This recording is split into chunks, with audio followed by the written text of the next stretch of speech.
Morning, Kory. Good morning. How's it going? Not too bad, and yourself? Yeah, all right.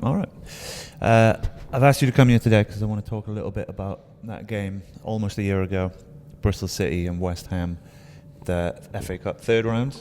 I believe so, yeah. Yeah, and you went to it, right? I did, yeah. Tell me about that experience of travelling there, going to a big away game, and what the day was like for you. It was really good. It was a really good day, and it was really exciting.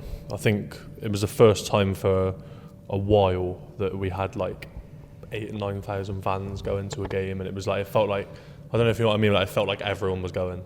Like you go on the motorway and it was like just all the people with like City flags or City like scarves or shirts and stuff on.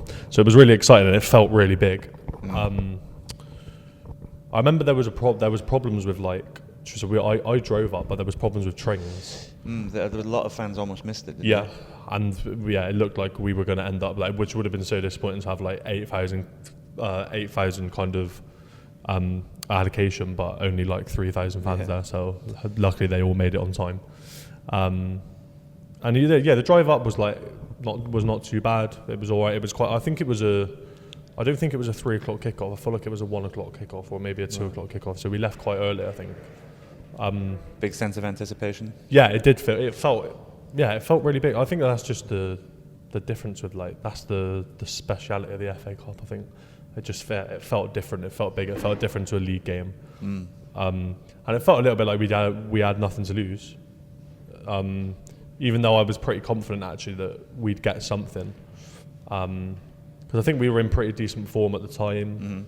It felt like things were just coming together. Like Liam Manning had been in there for a couple of months now, he was just getting his feet under the table a little bit. It was just coming to January transfer window, so it looked like we were going to bring a couple of players in. And on Boxing Day, we'd beat Watford 4-0 away, and it was all a little bit like things were starting to look up, and it felt like a really big chance actually for us to show what we were kind of made of. Yeah, nice. Let's talk about that. The best moment of that game. I remember hearing you talk about it before, saying that what you wanted was to celebrate a meaningful goal in that game, and it happened with Tommy Conway. Yeah. Tell me about that. Yeah, and the worrying thing was when we went 1-0 down after like 3 minutes, I thought we're going to end up getting slapped like 4 or 5-0. So it was, that's all I wanted was like to go 1-0 up or like an equaliser or something that meant something.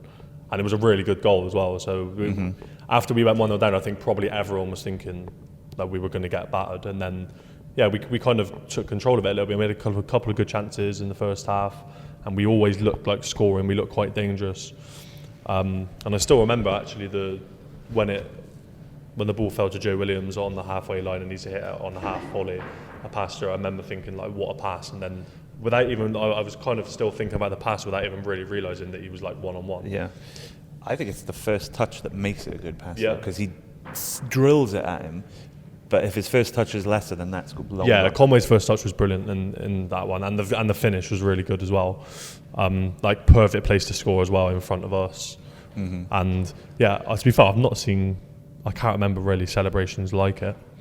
I think it was like a surreal moment of like, because of the way that the ground is, it's kind of, I was in the top tier and then you could see the bottom tier as well. Whereas in some grounds, if you're in the top tier, you can't really see below because they're quite tight, but you could see everything. So you could see like the celebrations behind below, and it was just like really, really surreal moment. And the only one I can liken it to really is I went to Man City away when I was 14, 15, and we went 1-0 up in that game as well, and we had about 8,000 fans there on a Tuesday night. That's the only time really I've seen an away following quite like it. That's the only really thing I can liken it to. Yeah. And then obviously that 1-1 result meant that West Ham came to Ashton Gate and lost 1-0, and Bristol City progressed. Were you at that game as well? I was, yeah. Nice. Well, it all goes to show, like you said, it's all about the magic of the FA Cup. It does. Nice. Right. That'll do. Thank you very much. Cheers, Kory, for coming on the 5 Minute Podcast. Absolute pleasure. Thank you for watching, everybody.